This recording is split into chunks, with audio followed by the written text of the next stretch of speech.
आज हम डिस्कस करेंगे रिलेटिव एटॉमिक मास, जो बहुत important as well as difficult लगता है बच्चों को, है ना।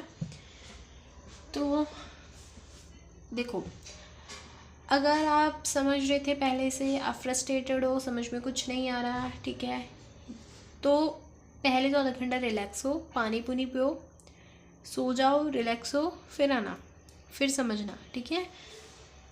बस अच्छे मूड में हो, क्योंकि इसमें कंसंट्रेशन चाहिए। कंसंट्रेशन से सुनना मेरी बात।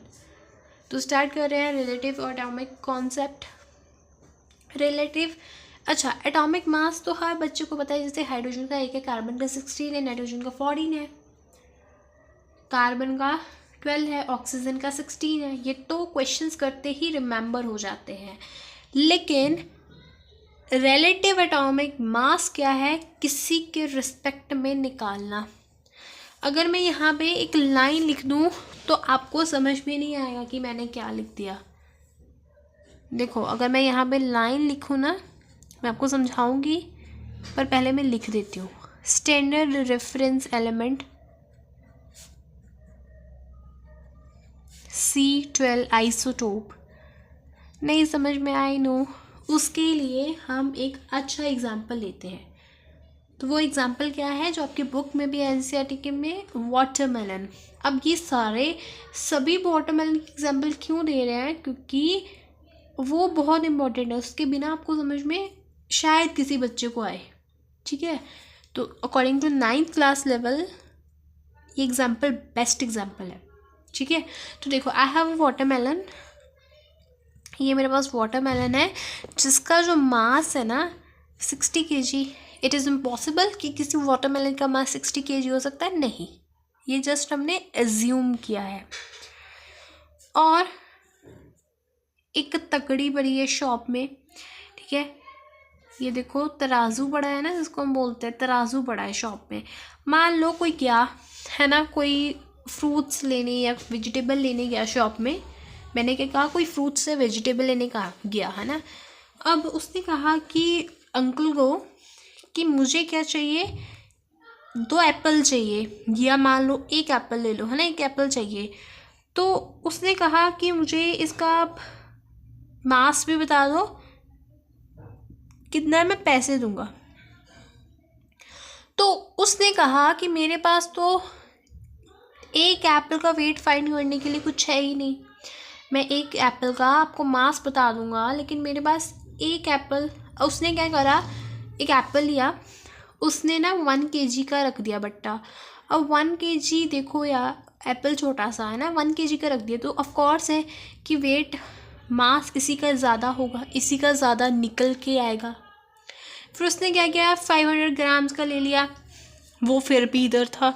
तो उसने कहा मेरे पास तो कुछ ऐसा है नहीं कि मैं इसका मास बता सकूं। तो ठीक है, उसने एक जुगाड़ लगाया कि देखो, मेरी शॉप में वाटरमेलन पड़ा है ना, इसके रिस्पेक्ट में निकालो। हमें पता है कि ये 60 kg का, कैसे पता चला, वो उसके पास 1 kg के बट्टे हैं ना, 6 रख दे, 2 kg के रख दे, 4, तब भी पता चल जाएगा, है ना।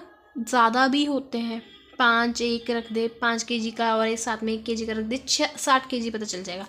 तो कहने का मतलब क्या है, कहने का मतलब ये है कि देखो, उसने क्या किया, पहले इसना 2 हिस्से किया, 2 पार्ट्स को डिवाइड किया, 2 पार्ट्स में डिवाइड किया। फिर ये हो गया 30 का, दूसरा भी कितने का, 30 का उसने रखा। फिर भी देखा कि इधर की साइड ही ज़्यादा था, मतलब वाटरमेलन का ही ज़्यादा था। फिर उसने क्या किया, यहाँ से 4 पार्ट किए। फिर उसने ये एक हिस्सा रख दिया, फिर भी बैलेंस नहीं हुआ। फिर उसने ना और हिस्से किए, फिर ये हिस्सा रखा, फिर भी देखा बैलेंस नहीं हुआ। फिर उसने और हिस्से किए, फिर ये वाला हिस्सा रखा, देखा बैलेंस नहीं हुआ। उसने कहा बैलेंस क्यों नहीं हो रहा। फिर उसने सोचा कि इस एप्पल तो इसे छोटा ही आएगा, तो उसने एक और पार्ट में इसको डिवाइड कर दिया, एक और पार्ट में। तो जब उसने ये वाला पार्ट रखा ना, यहाँ पे ये वाला पार्ट रखा, तो वंडर क्या हुआ, ये बराबर हो गया आपस में। मतलब ये इन दोनों के बराबर होने का मतलब है कि जितना ये होगा उतना ही ये होगा, ठीक है। अगर मान लो सपोज करो कि ये 1 kg है तो ये भी 1 kg, बट एक एप्पल 1 kg का कैसे हो सकता है ना। तो उस शॉपकीपर ने कहा कि ये तो अच्छा है कि ये पीस रखा तो ये बैलेंस हो गया, पर उसने कहा कि अब मुझे कैसे पता चलेगा, मुझे पूरे वाटरमेलन का पता है कि बेटा वो 60 kg है, मुझे निकालना है कि इसका कितना होगा, इस शेडेड पार्ट का, ये जो शेडेड एरिया है इसका मास कितना होगा। तो सबसे पहले भूल जाओ सब कुछ, बस ये शेडेड एरिया, ये जो शेडेड एरिया कैसे निकालते हो, मैथ्स में सिंपल पढ़ा है। 1 2 3 4 5 6 7 8 9 10 1 2 3 4 5 6 7 8 9 10 बने हैं। 11 12 बनाना था एक और, मतलब मान लो उसने 12 हिस्से किए। अब देखो उसने काउंट किया तो उसने देखा कि टोटल 12 है और निकालना मुझे एक का है। टोटल 12 है, मुझे एक का निकालना है। एक का कैसे निकालोगे किसी के रिस्पेक्टिव में, तो उसने कहा टोटल तो 60 kg है ही। इसने क्या की, कटिंग की तो आया 5, चलो ग्राम में ले लो, केजी थोड़ा बड़ा यूनिट हो जाता है, केजी बहुत बड़ा यूनिट है, ग्राम ले लिया तो देखा कि ये 5 ग्राम आ गया। तो ये 5 ग्राम बेटा, ये भी 5 ग्राम है। मान लो सपोज कर लो जस्ट सोचने के लिए कि अगर उसने वाटरमेलन के 4 हिस्से करे होते हैं और ये वाला हिस्सा जब वो रखता तकड़ी में, तराजू में, तो वो इक्वल हो जाता, सेम हो जाता, तो वो इस वाले का कैसे निकालता। मान लो जो टोटल है आपका वो 16 ग्राम का है ये पूरा वाटरमेलन, तो वो कैसे निकालता। मुझे किसका निकालना है, इस एरिया का। टोटल कितने हैं, 4, निकालना एक शेडेड पार्ट का, डिवाइड मल्टीप्लाई बाय 16, ये 4 ग्राम। अगर ये 4 ग्राम है तो बेटा एप्पल भी इसका मतलब अगर 4 ग्राम का है। इतनी बात क्लियर है। अभी इतना समझो बस। अभी मैं आपको मेन कॉन्सेप्ट पे लेके नहीं आई हूँ, हमने बहुत बेसिक सा किया, एक बहुत बेसिक एग्जाम्पल ली है, क्योंकि अगर ये क्लियर होगा तब ही बाकी के क्लियर होंगे। अगर ये क्लियर होगा तभी बाकी के क्लियर होंगे। मैं आपको फिर से एक्सप्लेन करती हूँ कि मैंने यहाँ पे क्या किया है। सबसे पहले हम गए शॉपकीपर के पास, हमने कहा कि हमें एक एप्पल दे दो, तो उसने कहा, मैंने कहा कि एक एप्पल का मास भी बता देना, तो उसने कहा मैं एक एप्पल का मास कैसे बताऊंगा, है ना, कि वो 1 kg रखा, फिर भी वो 1 kg ज़्यादा था, ये वेट ज़्यादा था एज कम्पेयर टू दिस। तो उसने कहा कि मेरे पास एक वाटरमेलन है, वाटरमेलन ही क्यों, आप कुछ और ले लो, वाटरमेलन ले लो, आपको पपाया पसंद है, पपाया के 12 हिस्से कर लो, है ना, कुछ भी, है ना, मान लो वाटरमेलन लिया, है ना। तो उसने ना क्या किया, पहले उसको 2 पार्ट्स में रखा, उसका जो दूसरा 2 पार्ट्स में डिवाइड किया, ये हिस्सा रखा, तब भी नहीं हो पाया। टोटल कितना है वो बेटा, 60 kg का है, फिर भी नहीं हुआ। 4 किए, बहुत सारे पार्ट्स में किया, जब वो 12 हिस्से किए ना, जब वो 12 हिस्से किए, जब उसने 12 हिस्से किए और उस 12 में से, उन 12 हिस्सों में से एक यहाँ पे रखा, तो वो स्टेबल हो गया, बिल्कुल बैलेंस हो गया। तो फिर हमने कहा कि ये जितना ये इतना ही होगा, पर मैंने कहा कि अंकल ये तो ठीक है, इसका कितना होगा, मुझे तो एग्जैक्ट वैल्यू चाहिए ना। तो हमने क्या किया, हमें पता है कि टोटल 12 है, एक शेडेड एरिया है, उसका मास निकालना है, हमें टोटल पता है, तो वो कटिंग करके 5 ग्राम आ गया, ये 5 ग्राम, ये भी 5 ग्राम। मान लो उसने 2 एप्पल रख लिए, 4 एप्पल रख लिए, उन चारों का निकालना है, तो उसने 4 हिस्से किए, ये वाला रखा तो 2 एप्पल में स्टेबल हो गया। तो हमने कहा कि इस वाले का हिस्सा ये पता होगा, एरिया ये पता होगा कि ये कितने, इसका मास कितना है, तभी उसका निकालेंगे ना। तो उसने किया, 4 हिस्से हैं, एक कलर्ड है, 16 टोटल है, तो उसको डिवाइड किया, 4 ग्राम आ गया, ये 4 ग्राम आया है, ये पूरा वाला हिस्सा 4 ग्राम है, तो 2 एप्पल भी 4 ग्राम के हैं आपके। बस सिंपल सी बात करी है, अभी कुछ नहीं करा हमने। सिंपल सी बात करी है, अभी कुछ भी नहीं किया अभी। क्लियर है? एंड आई होप आपको थोड़ा सा समझ में आया होगा। अब यही बात एटम्स पे ले जाते हैं, यही बात एटम्स के ऊपर ले जाते हैं। यहाँ पे हम एटम एलिमेंट की एग्जांपल लेते हैं। मुझे ये बात पता है, क्या बात पता है बेटा, कि जो 1 कार्बन का एटम होता है, ये देखो, अब मैं ये लाइन समझाती हूँ कि standard reference element C12 isotope क्या है। आइसोटोप तो यू नो दैट कि जिनका एटॉमिक मास डिफरेंट होता है, लेकिन क्या सेम होता है, Z, मतलब एटॉमिक नंबर सेम होता है। ये तो हो गया आइसोटोप, ठीक है। एलिमेंट रेफरेंस स्टैंडर्ड, यहाँ पे स्टैंडर्ड रेफरेंस क्या है, यहाँ पे स्टैंडर्ड रेफरेंस ये है, यहाँ पे स्टैंडर्ड रेफरेंस ये है, यहाँ पे स्टैंडर्ड रेफरेंस ये है। इसी तरह से एटम्स में ये स्टैंडर्ड रेफरेंस C12 है। अब C12 ही क्यों लिया, C12 के और भी तो आइसोटोप्स आते हैं ना, 13 आता है, वो क्यों नहीं लिया? देखो, क्योंकि ये नेचर में मोस्ट अबंडेंट है, बहुत ज़्यादा नेचर में मिलता है, ठीक है, बहुत ज़्यादा नेचर में मिलता है, इसीलिए लिया है इसको। नेचर में बहुत ज़्यादा मिलता है, इसीलिए इसको लिया गया है, ठीक है। क्योंकि अगर हमें पता है कि हम 12 तक तो निकालेंगे, 108 एलिमेंट्स तक हमें रिलेटिव एटॉमिक मास निकालने हैं, तो वो कैसे निकालेंगे? वो थोड़ी ना 12 हिस्सों से काम बन जाएगा। तो फिर उसके लिए और एलिमेंट्स देखो, तो वो देखो ना आप, सिर्फ 1.9 ऐसे कुछ होते हैं, ये 98 पॉइंट समथिंग प्रेजेंट होते हैं, इसलिए इनको लिया गया है, ठीक है। अब हमें ये बात पता है, ध्यान से सुनना, अब हमारा जो मेन टॉपिक है एटम्स के ऊपर शुरू हो रहा है। ये तो मैंने बहुत बेसिक सा एग्जांपल लिया जिससे आपको समझाया है। अब हम आते हैं हमारे टॉपिक पे, जो 1 कार्बन 12 का एटम का 112 C12 mass of atom, mass of 1 atom, ये एक एटम है, कौन, C12, उसके एक C12 एटम का मास कितना होता है, 12 AMU, जिसको IUPAC ने कहा है कि इसको U कंसीडर करना है, U लेना है इसको। अब मैं कहूँ कि 12 AMU क्या है बेटा, 12 AMU mass of 1 carbon atom,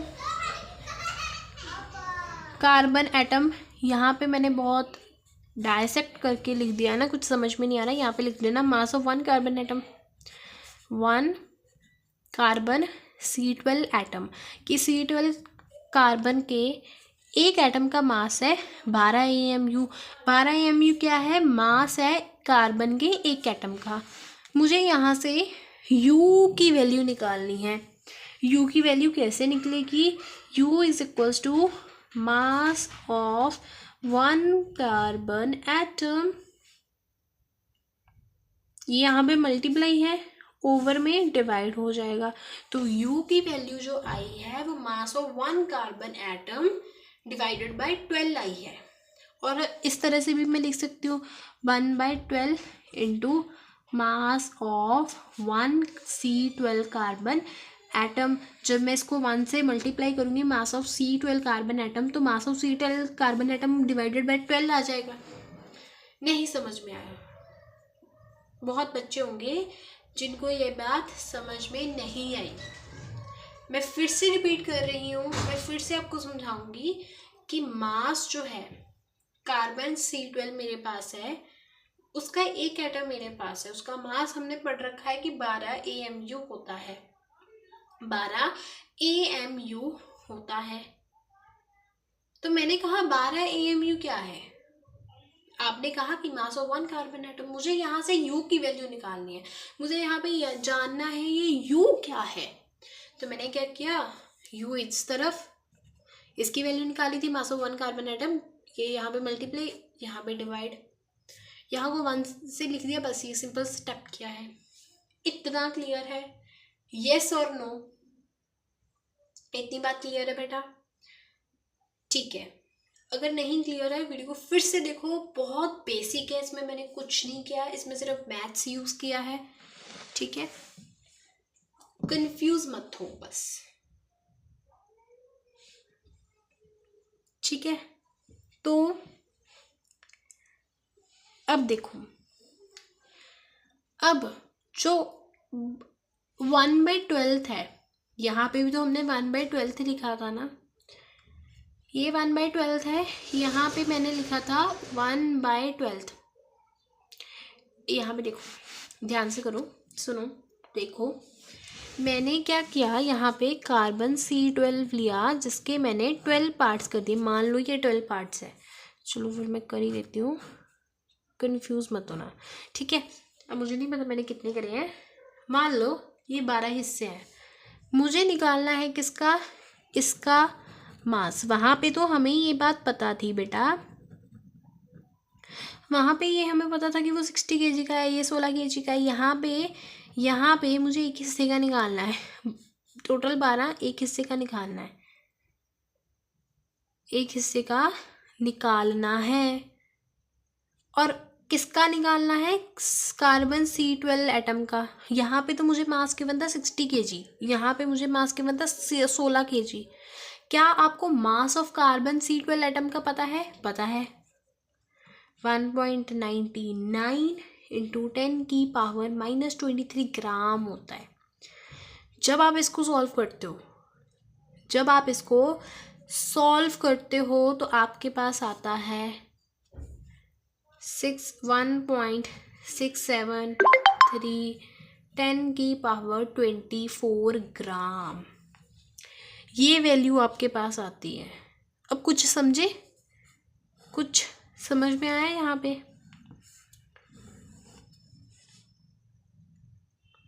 सोचो क्या हो रहा होगा। देखो मैं फिर से बताती हूँ कि मुझे ऊपर वाले एग्जाम्पल में वाटरमेलन का मास पता था, दैट इज 60 kg। मुझे उसके 1/12 पार्ट का वेट निकालना था, मास निकालना था। यहाँ पे मैंने कार्बन C12 लिया, उसके क्या किए, 12 हिस्से कर दिए, उसके मैंने 12 हिस्से कर दिए, 1/12 पार्ट। अब हमें पता है कि हमने क्या किया, यहाँ पे भी 1/12 मास ऑफ 1 वाटरमेलन, यहाँ पे भी क्या किया है, 1/12 mass of C12 carbon atom. Mass जो होता है कार्बन एटम का, एक कार्बन एटम का होता है 1.99 10⁻⁻23। इसको सॉल्व करोगे आपके पास इतना आएगा। अब U की जो वैल्यू है वो 1/12 मास ऑफ कार्बन एटम के बराबर है। जो U की वैल्यू है, जो आपका AMU है, इसकी value 1/12 mass of 1 carbon atom. मैंने भी क्या किया है, 1/12 मास ऑफ 1 कार्बन एटम, इसको सॉल्व किया है। तो जब मैंने सॉल्व करा, इतना आंसर आया, तो U is equal to 1/67 into 10⁻⁻24 grams के बराबर है। क्लियर है कि नहीं? और हम कह सकते हैं कि U किसके बराबर है, 1/12 mass of C12 carbon atom. Clear है? नहीं क्लियर है? अगर नहीं क्लियर है तो मैं फिर से सारा समझा देती हूँ। मैं फिर से ये टॉपिक एक्सप्लेन करती हूँ स्टार्टिंग से, क्योंकि मुझे पता है ये टॉपिक थोड़ा सा बच्चों को कॉम्प्लिकेट लगता है, समझने में दिक्कत आती है। बहुत सारे स्टूडेंट हैं, देखो बस रिलैक्स हो। हमारे पास एक वाटरमेलन है, जिसका हमने देखा कि ये रखा तो ये बिल्कुल क्या हो गया, स्टेबल, बैलेंस हो गया। तो मुझे ये पता है कि एक शेडेड एरिया है, 12 हिस्से है, उसका मास निकाला, ये पता था 60 है। तो ये अगर 5 ही है तो 5 ही होगा। चौथे का 4 हिस्से थे, टोटल 16 थे, तो ये 4 ग्राम हो गया। अब मुझे ये बात पता है कि हमारा जो C12 कार्बन होता है, उसका एटॉमिक मास कितना होता है बेटा? उसका एटॉमिक मास कितना होता है? 12U। 12U क्या है? अगर मैं पूछूं, क्लास में आऊँ, क्वेश्चन पूछा टीचर ने, बेटा बताओ 12U क्या, आप कहोगे कि कार्बन के C12 के एक एटम का मास है। दूसरा टीचर है, उसने कहा कि बताओ बेटा कार्बन के C12 एटम का कितना मास है, आप कहोगे 12 MU। दोनों बात सेम है। मुझे यहाँ से यू की वैल्यू निकालनी थी। मैंने क्या किया, मास ऑफ 1 कार्बन एटम यहाँ पे ये डिवाइड में है, मल्टीप्लाई में उधर में डिवाइड कर दिया। फिर मैंने क्या किया, कार्बन C12 लिया, उसके मैंने 12 हिस्से किए। मुझे पता है कि ये टोटल 12 हिस्से हैं, इसमें से एक का निकालना है। और जैसे हमने यहाँ पे मास ऑफ वाटरमेलन, यहाँ पे mass of C12 carbon atom लिख दिया। यू इसी चीज़ के बराबर है ना, यू की वैल्यू निकाल रहे हैं हम, तो हमने ये फॉर्मूला लिख दिया जैसे हमने वाटरमेलन के एग्जाम्पल में किया। अब मैंने यहाँ पे mass of carbon C12 atom fill किया, कितना होता है 1.99 इंटू 10 की पावर -23। जब मैंने सॉल्व किया मुझे इतना मिला। u इज इक्वल्स टू इसकी वैल्यू भरी, ये आया, तो u इसके बराबर है और u इसके बराबर भी है, दोनों एक बात सेम है, दोनों एक बात सेम है। ठीक है, अब मैं उम्मीद करती हूँ शायद आपको समझ में आया होगा। ठीक है, इसका मतलब कि एक KMU की वैल्यू इतनी होती है। एंड वंडर हो गए आप ये सुन के। देखो एटॉमिक मास क्या होता है, सबसे पहले तो आपको ये पता होना चाहिए। एटॉमिक मास क्या होता है, हमारे प्रोटॉन्स और प्लस हमारे न्यूट्रॉन्स का मास, वो हमें एटॉमिक मास देता है। हमारे जो एटॉमिक मास होता है वो हमारे प्रोटॉन्स न्यूट्रॉन्स का एटॉमिक मास होता है। प्रोटॉन्स को न्यूट्रॉन्स को, जैसे कार्बन के 6 न्यूट्रॉन 6 प्रोटॉन्स है, वो 12 U यूनिट लगा देते हैं, 12 U देता है, तो वो न्यूट्रॉन्स प्रोटॉन्स का सम है। यहाँ पे U की वैल्यू इतनी आई है और ये इतना आया है। यू विल वंडर कि जो आपका प्रोटॉन होता है, आपका न्यूट्रॉन होता है, उनका मास पता है कितना होता है?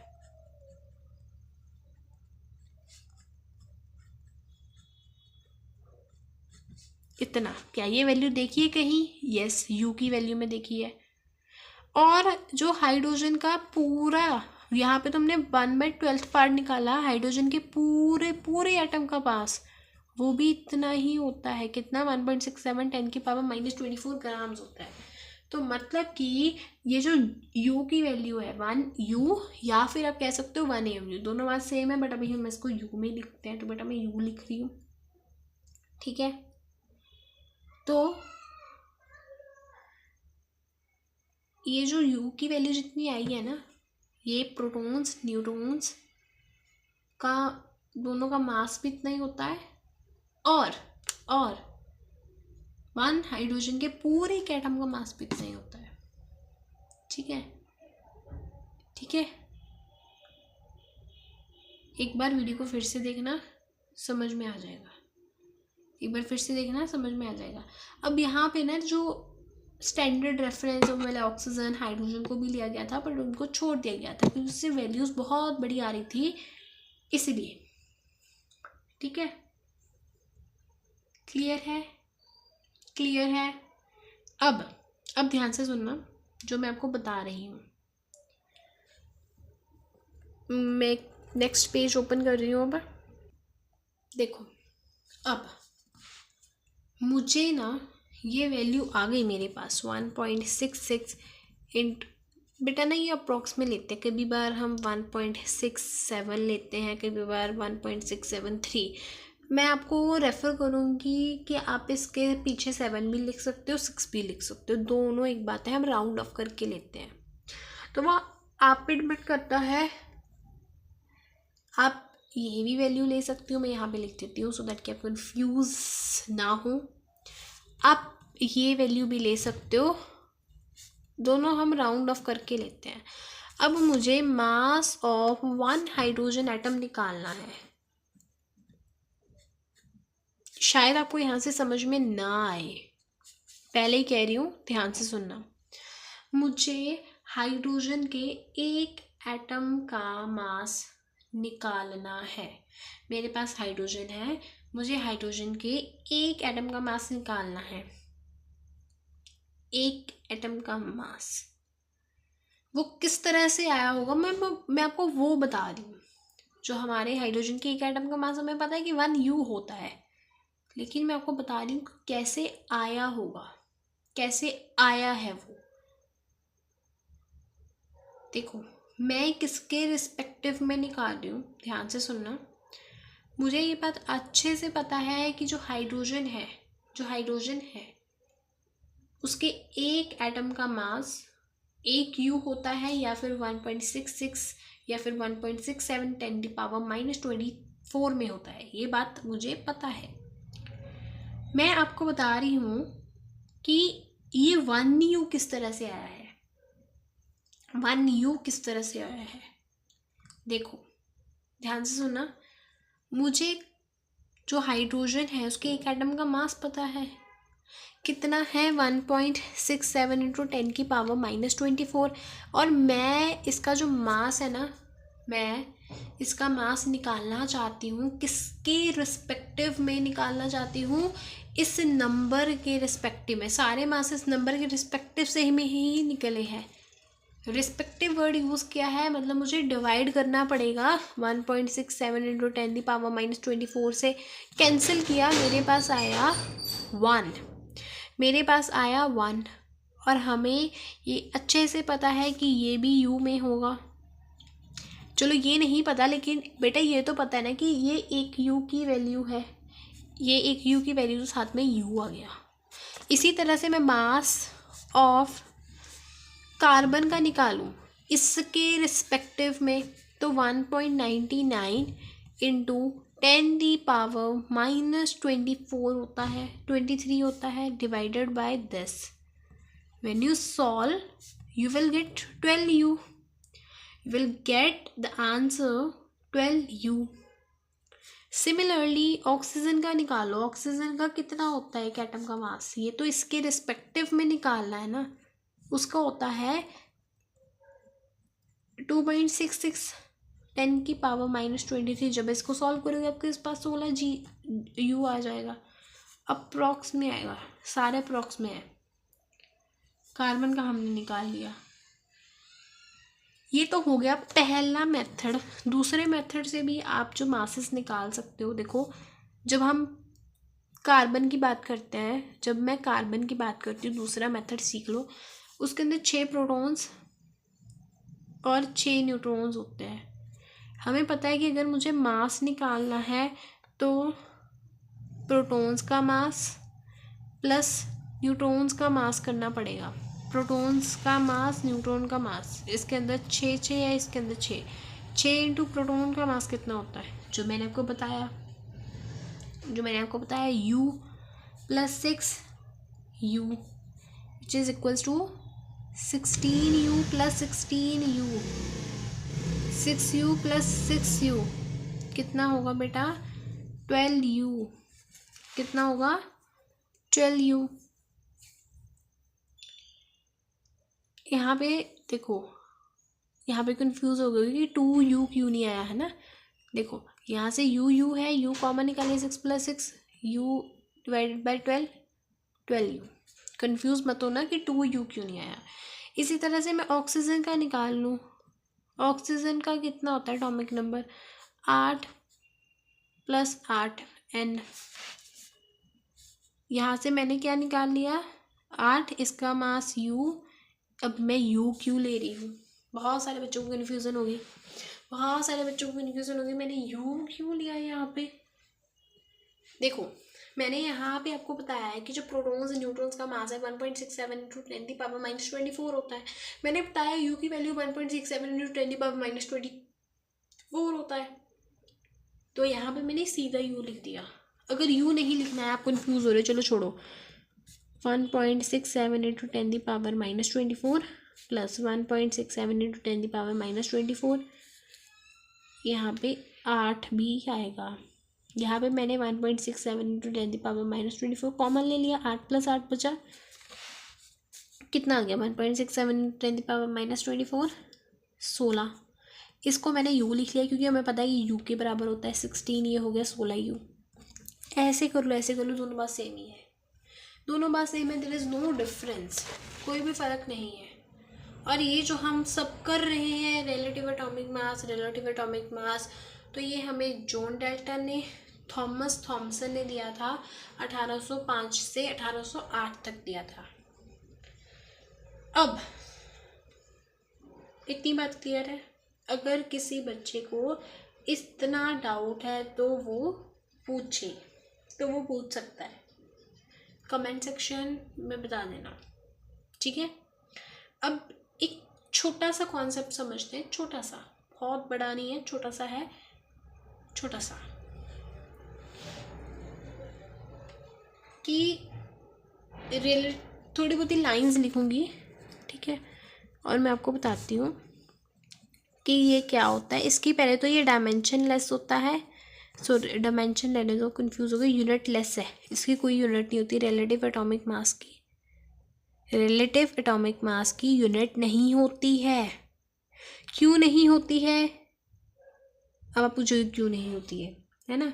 देखो, ये भी ग्राम्स में, ये भी ग्राम्स में, दोनों कैंसिल हो गए, तो हमने इसको सीधा 16 लिख दिया। यहाँ पे जब हम रिलेटिव एटॉमिक मास निकाल रहे हैं तो U नहीं आएगा साथ में। जब हम रिलेटिव एटॉमिक मास निकाल रहे हैं तब U नहीं आएगा साथ में, तब सीधा 16-12 लिखोगे आप। तो वो मैंने U पता है क्यों लिख दिया, क्योंकि हम एटॉमिक मास निकालने की हैबिट है ना, तो इसीलिए लिखोगे। पर रिलेटिव एटॉमिक मास में ऐसा नहीं करते हैं। और इसमें ना बेसिकली आप लिखोगे क्या कि ये है क्या, relative atomic mass, mass of an atom was calculated relatively